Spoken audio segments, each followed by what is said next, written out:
Alam niyo po kaninang umaga, naka-receive ako ng maraming mga messages galing sa mga employers. Alam niyo po ba kung anong nakalagay? Bona Pasko. Alam niyo po ba kung anong mga drawing? Ang mga drawing, wala po akong nakita na empty tomb, wala akong nakita na cross. Ang puro po sinend sa akin ay puro po mga bunnies at puro mga eggs, no? Na wala naman pong kinalaman talaga, no? So, the world is celebrating yung Easter sa paraan na hindi po nila nauunawaan. Pero tayo po ay nagse-celebrate, tayo po ay mga Christians, nagse-celebrate po tayo ng Easter, Resurrection Sunday, dahil meron po tayong pinananampalatayaan na ang atin pong Panginoon na Jesucristo ay buhay, hindi po siya nanatiling patay. At yun po yung heart ng atin pong pananampalataya. Alam niyo po, kung hindi po nabuhay na maguli ang ating Panginoong Jesucristo, ang Christianity po ay magko-collapse sa isa lamang pong mythology o isang kwento, isang alamat, at hindi po natin paniniwalaan ang pangako ng ang ating pong Panginoong Jesucristo. So, ang ating pong Panginoon ay nabuhay.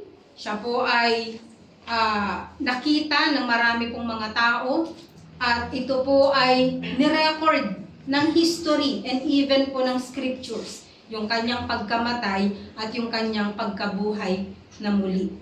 So yung Gospels po, yung 4 na account ng Gospels sa Matthew 28, Mark 16, Luke 24 at saka dun sa John 20 to 21, makikita po natin dito yung 4 na accounts ng resurrection ng ating pong Panginoong Jesucristo. It's always dun sa napakahuling mga chapters, no? So they provide complementary accounts of Jesus rising from the grave. Magkakaiba yung kanila pong mga kwento dahil magkakaibang tao naman po ang sumulat na ito. Subalit, iisa lang po ang message na meron po talagang empty tomb. Yun po ang pinaka-subject ng 4 Gospels, no? Doon po sa resurrection. Kasi po magkakaiba yung focus po ng kanilang sinulat regarding resurrection. Pero nagkakaisa po sila sa isang bagay na really, na yung tomb po ay empty. At ito po ay pinatunayan po ng mga maraming mga tao, and even si Joseph of Arimathea, if you remember, hiningi po niya yung bangkay ng atin pong Panginoong Jesucristo. At of course, bago po nagkaroon ng resurrection, alam po natin na namatay po talaga ang Panginoong Jesucristo. Namatay siya. And even dun sa Mark chapter 15, sinigurado po ni Pontius Pilate, napatay talaga siya. He summoned a centurion in order to check, to verify kung talagang patay na siya. And because of that, ibinigay po niya yung bangkay ng ating pong Panginoon kay Joseph of Arimathea, at doon po inilagak ang bangkay po ng ating Panginoon doon po sa tomb na yon na pag-aari po ni Joseph of Arimathea. At kasama po si Nicodemus, no? Sila pong dalawa ay mananampalataya. Sila po ay may mataas na katungkulan, subalit nung time na po yon, lumantad po sila na sila po ay mananampalataya, at kinuha nga po nila yung bangkay ng Panginoong Jesucristo. And alam po natin na siya po ay ipinasok dun sa tomb. Pinabantayan po ito ng mga gwardya. All in all, 16. Kasi nga po, they take turns, no? They took turns. 4, no? Na para makapagpahinga yung iba, meron palaging nagbabantay doon po sa puntod. At makikita po natin na yung mga soldiers, sila po ay nakatulog. At dahil po dito, pag gising po nila, nagkaroon ng earthquake, di po ba? And then pag gising nila, wala na po ang bangkay ng ating Panginoon. Kaya yung pinakamalaking bribery of all times nangyari po doon po sa rule ni Pontius Pilate. And the most embarrassing moment nangyari po ito sa kanyang pamumuno. Ano po yun? Nawawala yung bangkay. And because of this, ang sabi po ng Book of Matthew, sinuhulan, bribe, yung mga sundalo at sinabi na sabihin na ninakaw ng mga apostles ang bangkay ng Panginoon habang sila ay natutulog. Ang tanong, paano nila nalaman na ninakaw ng disciples kung sila ay tulog? Di ba? So doon pa lang makikita na po natin, no, na nagsisinungaling po ang mga soldiers. Ang isa pa po, meron pong seal. Meron pong seal. Hindi po basta-basta na ipinasok lang po ang Panginoon. Ang sabi ay nilagyan po nila ito ng bato na napakalaki. According to the scholars, 20 katao po ang kailangan para mabuhat po or maiangat itong bato na ito. Ganun po kabigat, no? Halos 2 tonelada po ang bigat ng batong ito. At isa pa po, meron pa po siyang seal. Meron po siyang seal na hindi pwedeng galawin, no? At makikita rin po natin na sa sobra pong higpit ng pagbabantay, napaka-imposible na makalabas pa ang bangkay, no?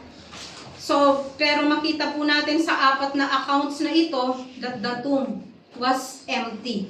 Doon po sa Bukang Liwayway. Doon po sa time na ang mga babae po ay nagpunta para harapin ang Panginoon, ang pugtod ng Panginoon, makita po nila na wala na po yung bato. At nakita rin po natin na yung mga babae ng problema sila. Who is going to roll the stone away for us? Pagpunta po nila, the stone was already rolled away. Actually, sa iba pong translations, ang ibig sabihin po nung rolled away na yon, hindi po siya gumulong lang sa isang tabi, kundi kinuha at binuhat at inilagay sa isang lugar na hindi naman po doon dapat ang bato. No? Ganon po ang nangyari. So, sa dami po ng mga accounts sa Bible about the resurrection, ang titignan po natin ay yung account po ni Luke sa chapter 24, 1 to 12. Sabi dito, but on the first day of the week, at early dawn, they came to the tomb bringing the spices which they had prepared. So dito pa lang po, makikita na natin na hindi po naniniwala ang mga babae na merong resurrection na mangyayari. Bakit po? Kasi doon po sa pagpunta po nila sa tomb, hindi po nila inaasahan na ang Panginoon ay mabubuhay na muli. Bakit? May mga dala-dala po silang spices in order to treat the dead body. Kasi nga po ang mga Jews, hindi po sila nag-iembalsamo. Okay? Ano pong ginagawa nila? Nilalagyan po nila ito ng napakaraming mga spices, sandalwood, mga mababango, upang sa ganoon ay matalo nito yung nabubulok o yung amoy po ng nabubulok na bangkay ng tao. So, alam din po natin na na si Joseph of Arimathea at si Nicodemus, nagdala po sila ng maraming spices nung time na yon. Pero para po sa mga babae, kinakailangan po nila itong dagdagan ulit. And so on the first day of the week, no, ano yon? Sunday. Sunday po yon. On the first day of the week, madaling araw, nagpunta po sila, ang mga babaeng ito. And they found the stone rolled away from the tomb. So babalik lang po ako dun sa first part na sinabi ko na hindi po sila naniniwala na ang Panginoon ay magre-resurrect dahil po nagdala po sila ng mga spices. Ang sabi po dito sa Luke 24, babalik ako sa Luke 24. Okay. Dito po sa Luke chapter 24, they found the stone rolled away from the tomb, but when they entered, they did not find the body of the Lord Jesus. Wala po silang nakitang bali. While they were perplexed about this, behold, two men suddenly stood near them in dazzling clothing. Alam po natin na ito po yung mga angels. And as the women were terrified and bowed their faces to the ground, the men said to them, "Why do you seek the living one among the dead? He is not here, but he has risen." Ito po yung pinakamagandang balita na pwede po nating matanggap. He is not here. He is risen. Ibig sabihin, nabuhay siya na muli. And dito po sa pangalawang bahagi ng verse 6, ang sabi dito, remember how he spoke to you while he was still in Galilee, saying that the Son of Man must be delivered into the hands of sinful men and be crucified, and the third day rise again. Tignan po ninyo yung pananalita po ng angels dito, no? So, dito po sa verse 6b, sabi niya, remember his words. Tandaan nyo yung sinasabi niya nung kasama nyo pa siya sa Galilee. Kasi po sa mga accounts, sa Matthew chapter 16 na lang po, verses 21 to 23, ang sabi po dito, from that time, Jesus began to show his disciples that he must go to Jerusalem and suffer many things from the elders and the chief priests and the scribes, and be killed, and be raised up on the third day. Sinasabi niya po ito sa mga disciples, no? So Peter took him aside, hinila po ni Peter si Jesus at ni-rebuke niya, Lord, hindi ito dapat mangyari. No? But he turned and said to Peter, get behind me, Satan. You are stumbling block to me, for you are not setting your mind on God's interest, but man's. Tignan niyo po sa Matthew 16. Sinabi na po, winar na po sila ng Panginoon na mamamatay siya. Na siya po ay maghihirap, siya po ay papatayin, but on the third day, sabi niya, ano sabi dito, on the third day, he will be raised to life again. Tapos po, kung pupunta po tayo sa Matthew 17, just after the transfiguration,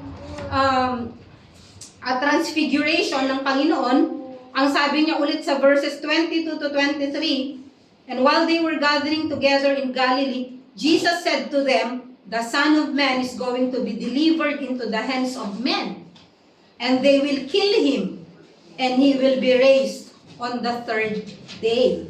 And they were deeply grieved. No? Nalungkot sila, narinig nila yun sa Panginoon. Sa Mark chapter 8, verse 31, and he began to teach them that the Son of Man must suffer many things, and be rejected by the elders and the chief priests and the scribes, and be killed, and after 3 days rise from the dead.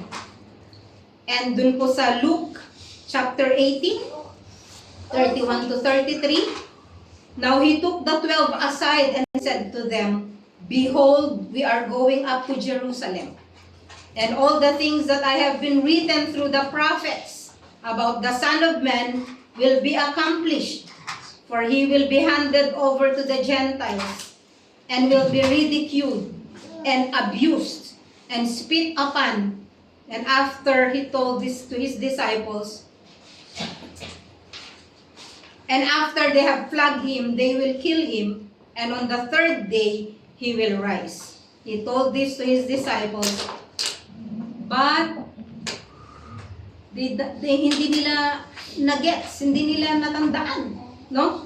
So dito po, predict na po ng Panginoon yung kanya pong death and even his resurrection. Kaya po ang sabi po ng angel sa mga babae, remember his words.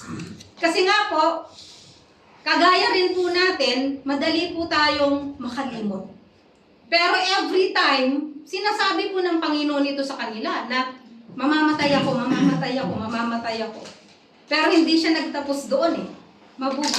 On the third day, sa ikatlong araw, mabubuhay ako. Ang lagi lang pong nasa isip ng mga disciples nung time na yon, mamamatay siya. parang hindi nila po narinig yung words na mabubuhay ulit ako. Kaya nga ang ending po lagi ng statements na yon, they are all grieved. Lahat po sila ay nalulungkot every time po nasasabihin yun ng Panginoon kasi nakafocus sila dun sa mamamatay.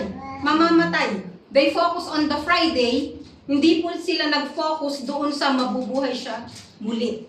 No?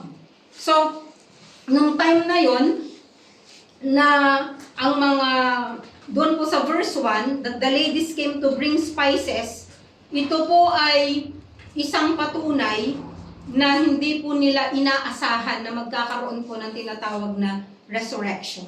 No? Isang reason yun, kasi kahit yung mga babae, hindi nila natandaan. Remember that the women are always with the disciples. Magkakasama po yan. Sila po ay mga tapat na alagad po ng Panginoon, including these women. Doon po sa Luke chapter 24, verse 11. Ano po ang sabi dito? It seemed nonsense. Yung mga sinasabi ng mga babae, kasi po, lalo na po sa kanilang kultura, ang kwento ng mga babae, hindi po yan pinapaniwalaan. They cannot testify. Actually, sa court, hindi sila pwedeng mag-testify. So, dito po sa verse 11, makikita po natin na nung sinabi po ng mga babae sa mga apostles, ang sabi po dito sa verse 11, it seemed, but these words appeared to them as nonsense, and they would not believe them. Hindi po sila nanampalataya. Hindi nila naalala yung he will rise again from the dead. Mark 16:13. The disciples did not believe the two followers who returned from the road to Emmaus. Naalala niyo po yung two men, two disciples, na nag-uusap po sila about the Lord Jesus Christ. And hindi po naniwala ulit yung mga disciples doon po sa testimony ng two disciples na ito. Luke 24:36-41. Even when Jesus appeared to the 11, ano po ang sabi dito? They doubted. At ang tingin sa kanya ay ghost, multo, no? They were frightened and thought that they saw a ghost, no? Multo. Okay. And in John chapter 20 also, 24-25, you know the story about Thomas. Nasabi ni Thomas, hindi ako maniniwala. Nakita na ng mga disciples, pero dahil si Thomas wala sa fellowship, yung time na yon absent sa church, no? Ibig sabihin, wala siya doon sa fellowship. Sabi niya, hindi ako naniniwala, sabi niya, kung hindi mahahawakan ng aking kamay. No? And even si Thomas, no, he refused to believe the resurrection of the Lord Jesus Christ. Pero he made a great statement about the deity of the Lord Jesus Christ nung nagpakita po ang Panginoon sa kanya. Ang sabi niya, my Lord and my God. Matthew 28:17. When the disciples saw the resurrected Jesus in Galilee, some doubted. So, ibig sabihin, wala po talagang naniniwala sa resurrection. No? Kasi nga, kung titignan nyo po yung experience ng Panginoon, kung titignan nyo yung dugo na dumanak sa Kanya, kung titignan nyo rin po yung testimony, according to the book of John, nakita ni John, yung sundalo, when he pierced the side of the Lord Jesus Christ, ano pong lumabas? Water and blood. Alam niyo po ba, na sa medicine, ang water and blood pala na lalabas sa katawan ng isang tao, ito po ang pinakapatunay na ang tao ay patay na. Dahil kung buhay pa yan, blood lang po ang lalabas sa kanya. But with the water, ito po ay nagpapatunay na talagang patay po siya. So in order for us to believe that there is a resurrection, kinakailangan we also believe that there is a true death na nangyari. That Jesus did not resuscitate, na kagaya po ng sinasabi ng mga ilan. According to other people, si Jesus daw ay na-resuscitate, no? But he was not resuscitated. Kagaya po ng mga nangyayari sa mga hospitals. If we listen to the stories of those na nagsasabi na namatay sila and then nakarating sila sa langit, Those are resuscitations, no? Ibig sabihin, namatay po sila for 10 minutes, 15 minutes, 20 minutes. Pero iba po ang pagkamatay ng Panginoon. On the third day, He rose again. No? Ibig sabihin, siya po ay talagang namatay at siya ay talagang inilibing. So ito pong mga accounts na ito ay nagpapakita na totoo, hindi lang po sa Bible, kundi based on history.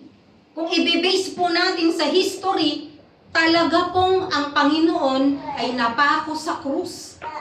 At talaga po na siya ay nabuhay na mag-uli dahil wala po silang nakita or wala silang maiproduce na bangkay.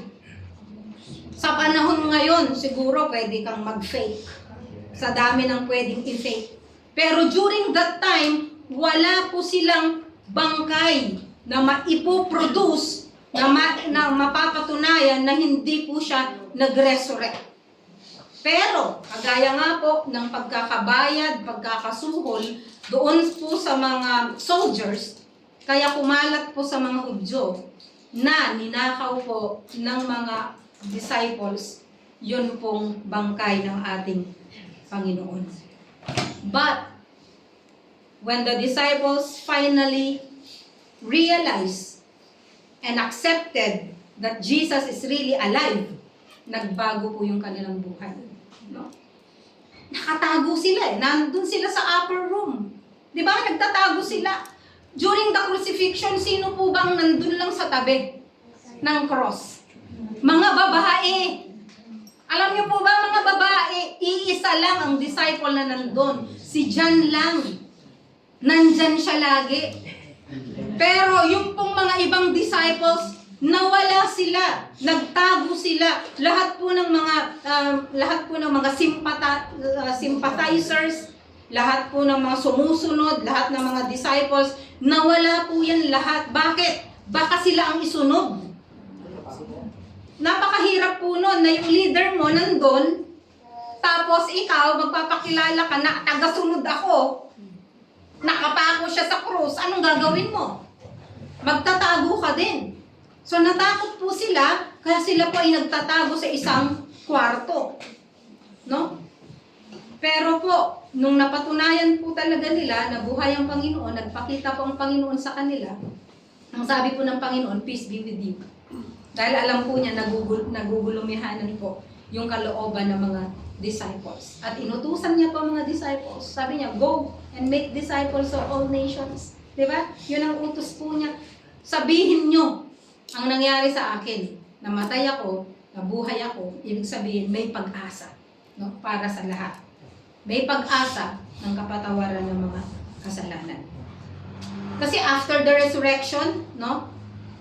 Based sa scholars, inestimate po nila na around 20 to 50 people ang nakakita sa Panginoon dun po sa first 2 weeks ng resurrection.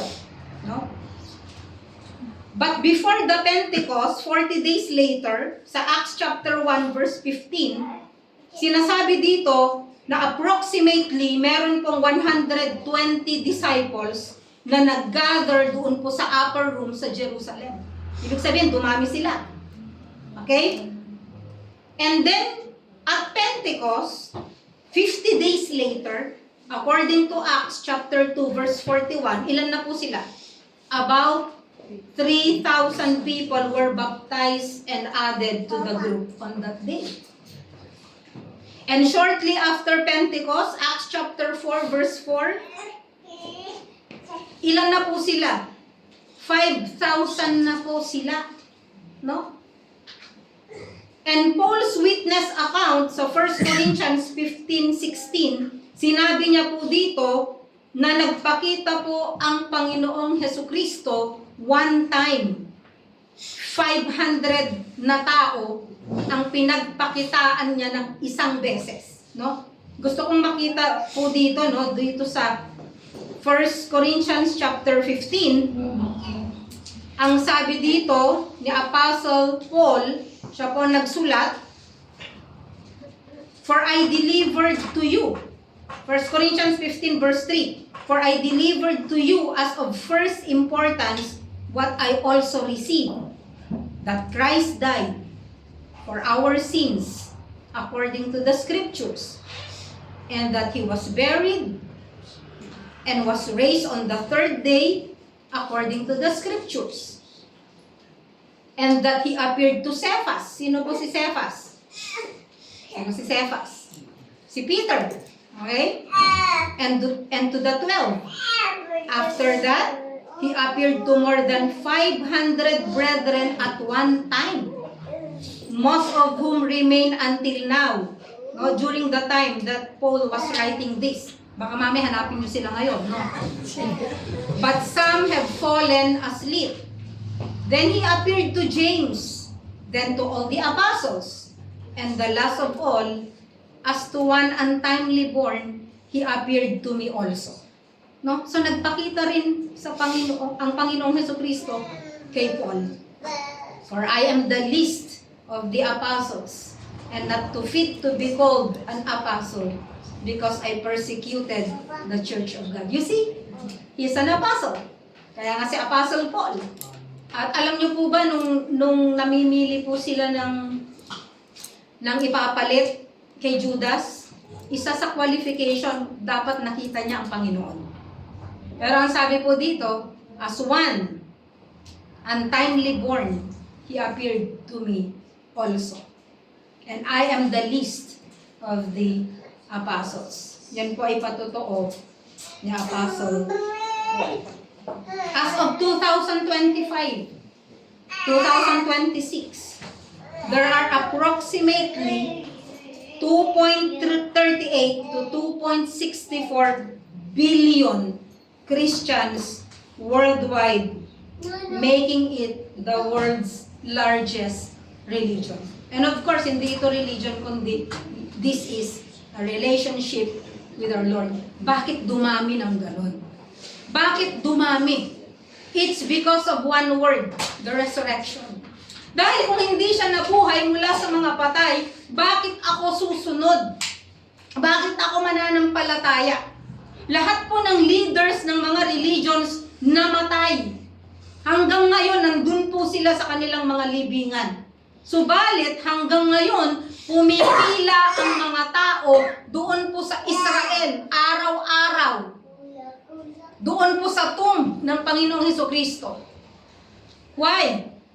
Para makita nila ang wala. Doon po sa tomb. Pumipila sila araw-araw in order to see the tomb, the empty tomb. No? Kaya minsan sabi nila nakakatawa kasi pumipila sila ng 2 oras mahigit para makapunta sa tomb. Para makita nila ang wala. No? Kasi wala siya dun eh. He is risen from the grave. No? Ngayon, kung siya po ay nabuhay na muli mula sa mga patay, nasan siya? Nasan po ngayon ang Panginoon? According to Hebrews chapter 10 verse 12, He is seated at the right hand of God. Siya po ay nakaupo sa kanan ng Ama. And what is He doing? Ano pong ginagawa niya? Ba't siya nakaupo doon? He is making intercession for us. Hebrews 7:25. Siya po ay intercession. He is our advocate. Siya po yung parang abogado po natin. Pinapanalangin po tayo ng Panginoon. Pag nagkasala tayo, sinasabi niya sa Ama. Pag humingi tayo ng tawad, siya yung abogado natin at nagsasabi na nagkasala siya, humingi siya ng tawad, and I covered it, I paid it already with my precious blood. Yun pong sinasabi ng Panginoon. He sits on the right hand of the Father, making intercessions for us. Kasi noon, hindi ko maintindihan itong making intercessions for us. Ibig sabihin, pinagpipray tayo ng Panginoon na tayo po ay maging matatag sa atin pong pananampalataya. Ano pa pong ginagawa niya? John chapter 14. He is preparing a place for us so that where He will go, sabi niya, where I will go, you will be there also. Pinaghahanda po tayo ng lugar ng ating pong Panginoong Hesukristo. He is not just interceding for us, na advocate po natin, kundi siya po ang nagpe-prepare ng lugar po natin, ng posto natin sa langit. And, nasan pa po siya? Pinakamaganda, He is living inside of us. Imposible ba yun? No? Kasi sinasabi ng iba, sabi ng Bible, he sits on the right hand of the Father. Bakit siya nasa'yo? Imposible ba yun para sa isang Diyos? Kahit mag-multiply pa siya ng milyon, imposible ba yun? So He is living in the inside of us when we receive Him as our Lord and Savior. And the Holy Spirit is here with us. At dahil po dito, no, meron po tayong blessings na natanggap because of His resurrection. Ano po yung ano po yung hope na meron po tayo? The hope that our sins are forgiven. No? Namatay po siya para sa ating mga kasalanan, nabuhay siya. And because of that, we know that our sins are forgiven. Past, present, and even future na mga kasalanan po natin ay pinatawad ng Panginoon. We have been completely forgiven. Alam niyo po, pinakamahirap po para sa mga tao, lalo na po sa panahon na ito, ang dami pong mga depressed, ang dami pong nagbabattle ng kanilang guilt, ang dami pong pumupunta sa mga counselors. You know why? Ang pinaka number one reason, yung guilt. At tayo po mga Kristiyano, hindi po tayo dapat mamuhay sa guilt. Yes, marami po tayong mga ginawa sa buhay natin. Ako din, I did many sins in my life. I made wrong decisions in my life. But I stand here forgiven and free because of the blood of the Lord Jesus Christ and because of His resurrection. Kaya tayo po, ano man yung nagawa natin in the past, we should not dwell on the past. No? Because we know that because of the resurrection of our Lord Jesus Christ, we have been forgiven from our sins. Ephesians chapter 1 verse 7, sabi niya, in Him we have redemption through His blood, the forgiveness of our wrongdoings according to the riches of His grace. According to the riches of His grace. 1 Peter chapter 1 verse 18, knowing that you were not redeemed with perishable things like silver or gold, hindi kayo tinubos sa pamamagitan ng mga bagay na nasisira kagaya ng ginto at kagaya ng pilak. Pero saan po tayo? Tinubos sa dugo po ng ating Panginoong Jesucristo. And because of the resurrection, not only na nagkaroon po tayo ng kapatawaran sa ating mga kasalanan, our future is also sealed. No? Hindi lang po tayo forgiven, hindi lang po tayo set free, no? Free from bandages, free from the fear of death, kasi karamihan po ng mga tao takot sa kamatayan. Hindi po ba? Sino po dito hindi takot mamatay? Nung bago makakilala sa Panginoon, lahat po tayo takot mamatay. The reason, bakit tayo nagtatrabaho para tayo ay may makain? Bakit tayo kailangan kumain? Kasi takot tayong mamatay. Bakit lahat ng naipon natin lumalabas kapag ka ma-hospital ka? Bakit? Kasi takot kang mamatay. Gusto mo ma-extend ang buhay mo. No? Lahat po ng mga tao, ibibigay niya ang lahat para sa ganun humaba pa ng kahit na ilang araw yung kanyang buhay. Totoo po ito, Kristiyano o hindi, gusto mo humaba pa yung buhay mo kahit na naghihirap na nga yung iba. Pero, nung tayo po ay naging mananampalataya, yung pong atin pong puso, alam natin, yes, gusto pa nating mabuhay. Pero, sa puso natin, kaya mamatay o mabuhay, pareho lang. Mas maganda pang ang mamatay. No? Ang sabi ni Apostle Paul, di ba? To be absent from the body is to be present with the Lord. Eh kung mamatay ako dito, I will be with the Lord. Yun ang sabi niya. Sabi niya, To die at to live is Christ and to die is gain. Pakinabang pa nga daw yung mamatay siya. Ibig sabihin, mas maganda pa nga ang mamatay kasi kasama mo na ang Panginoon. No? Pangatlo, our future is sealed. No? It is fixed. Yung future natin. We will experience bodily resurrection. No? We will experience bodily resurrection. Kasi kung naranasan po ng Panginoon ang mamatay at muling mabuhay, mararanasan po natin. Bakit? 1 Corinthians chapter 15, verse 20. But now Christ has been raised from the dead, the first fruits of those who are fallen asleep. Ang Panginoong Jesucristo, siya daw yung first fruit ng lahat ng namatay. No? For since by a man came death, that is Adam, when Adam sinned, lahat ng tao namatay. Since by a man came death, by a man also came the resurrection of the dead. Sa pamamagitan rin po ng isang man, referring to the Lord Jesus Christ, nagkaroon ng resurrection ang lahat ng tao. For as in Adam, all die, so also in Christ, all will be made alive. So, we will experience bodily resurrection. At ang sabi sa John 6:37, everything that the Father gives me will come to me, and the one who comes to me, I certainly will not cast out. Kasama po tayo doon. No? Ano pa?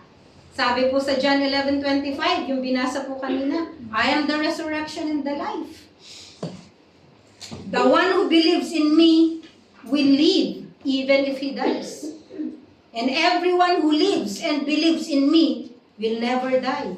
Do you believe this? Yes.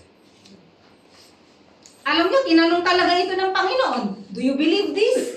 Sabi niya kay Martha. Ang sabi ni Martha, yes. No? Ako ang muling pagkabuhay at ang buhay. Sino man ang manampalataya sa akin kahit na mamatay ay muling mabubuhay. Ito po yung future natin. Pwede kang kunin ng Panginoon sa dalawang bagay. Kunin ka niya sa kamatayan. Ngayon. Or kunin ka niya sa rapture. Dalawang bagay. Ano man yung maranasan mo sa dalawang ito, kaya mamatay ka ngayon sa buhay na ito, or mahintay pa natin yung rapture, pareho lang na yun ang future natin because our future is already sealed. Noon pong tinanggap natin ang Panginoon, yung totoong tumanggap tayo sa Panginoon, humingi tayo ng tawad, binigay natin ang ating buhay sa Kanya, our future is already sealed. So yun po yung ginawa ng resurrection sa atin, yung death and resurrection ng Panginoon. Our sins are forgiven, we have been set free, no? We have been set free from the fear of death. We have been, we have fellowship with God. Alam natin, nananahan siya sa puso natin. Our future is sealed because we are going to experience bodily resurrection, and heaven will be our home. Yun po yung ating magiging tahanan. So wag po tayo magfo-focus dun sa ngayon. Oo, sabi po ng Panginoon, occupy till I come. Hanggat hindi pa ako dumarating at habang hindi pa tayo kinukuha ng Panginoon, maging busy po tayo sa gawain ng Panginoon. Ito naman po ang tanong. Dahil pong Panginoon ay namatay para po sa ating mga kasalanan, siya po ay nabuhay na mag-uli. Ibig sabihin, meron po tayong assurance na yung atin pong pinanampalatayaan ay magbibigay po sa atin ng pag-asa para sa hinaharap. Ano naman ang dapat nating gawin bilang mga anak niya at bilang tagasunod niya, kagaya po sana ng inutos niya sa mga disciples. Ang disciples, kasama po tayong lahat doon sa kanyang utos. You proclaim to others that I died for their sins, that I rose again, na ako ay ako at lahat ng sinabi ko ay totoo. Kung siya ay namatay, kagaya ng sinabi niya, at siya ay muling nabuhay, kagaya din ng ipinangako niya, ipahayag niyo ito sa lahat ng tao. Go and proclaim that, sabi niya, doon sa Matthew 28, 18 to 20, di ba? Doon po sa Great Commission, go into all the world, no, and make disciples of all nations, baptizing them in the name of the Father, the Son, and the Holy Spirit, and I will be with you. Sabi, kasama ko kayo. Kasama pa rin po tayo ng Panginoon. So, inuutusan niya po tayo na noon pong umakyat po siya, when He ascended to heaven, bago po siya umakyat, inutusan niya po ang kanyang mga disciples. No? Sabi niya sa Acts chapter 1 verse 8, and you will receive power when the Holy Spirit comes upon you. Huwag muna kayong aalis at wala muna kayong gagawin hanggat hindi ko pinapadala ang banal na Espiritu. And you will receive power when the Holy Spirit comes upon you. And you shall be my witnesses, both in Jerusalem, in Judea, in Samaria, and to the uttermost parts of the world. Why? Kasi ang Christianity, nagsimula siya sa Jerusalem. Nagsimula siya doon sa lugar kung saan din siya namatay. Nagsimula siya doon. Bakit? Doon din kasi siya muling nabuhay. At doon niya pinatunayan na siya ay hindi patay, kundi siya ay nabuhay na magmuli. And because of that, nasave po tayo. At nag-spread po ang Christianity. At habang tayo po ay nabubuhay, hayaan po na magpagamit po tayo sa Panginoon. Hindi mo kailangan maging pastor. Hindi mo kailangan magkaroon ng kung anumang posisyon sa church para sundin ang pinapagawa ng Panginoon. Just tell them about the Lord Jesus Christ. Na namatay siya. Alam mo ba na namatay siya para sa mga kasalanan? Alam niyo ba bakit meron tayong Easter? Alam niyo ba kung bakit meron tayong resurrection? Alam niyo ba ang reason bakit niyo pinag-celebrate ito? That Jesus died for your sins and mine. Pero hindi siya nanatili na namatay. Siya'y nabuhay na muli. Ibig sabihin, meron po tayong pag-asa. Amen. Sa bawat isa na nakikinig po online, kung meron man po sa ating kalagitnaan, na hindi po naiintindihan kung anong ibig sabihin ng kamatayan at ang pagkabuhay ng Panginoon, Jesucristo, sa oras na ito, inaanyayahan ko kayo na sumunod sa isang panalangin na may pananampalataya, panalangin ng may pagsisisi, may pananampalataya ng pagtanggap sa Panginoong Jesucristo. At kapag ginawa mo ito na meron pong pananampalataya sa iyong puso, your future will be sealed and your home will be in heaven. Tayo po'y manalangin. Panginoong Jesucristo, sa oras pong ito, kinikilala ko na kayo po ay namatay sa krus para tubusin ang lahat ng aking mga kasalanan. Kinikilala ko po na wala po akong magagawa upang mailigtas ang aking sarili, ang aking kaluluwa, maliban na ako ay manampalataya sa inyo.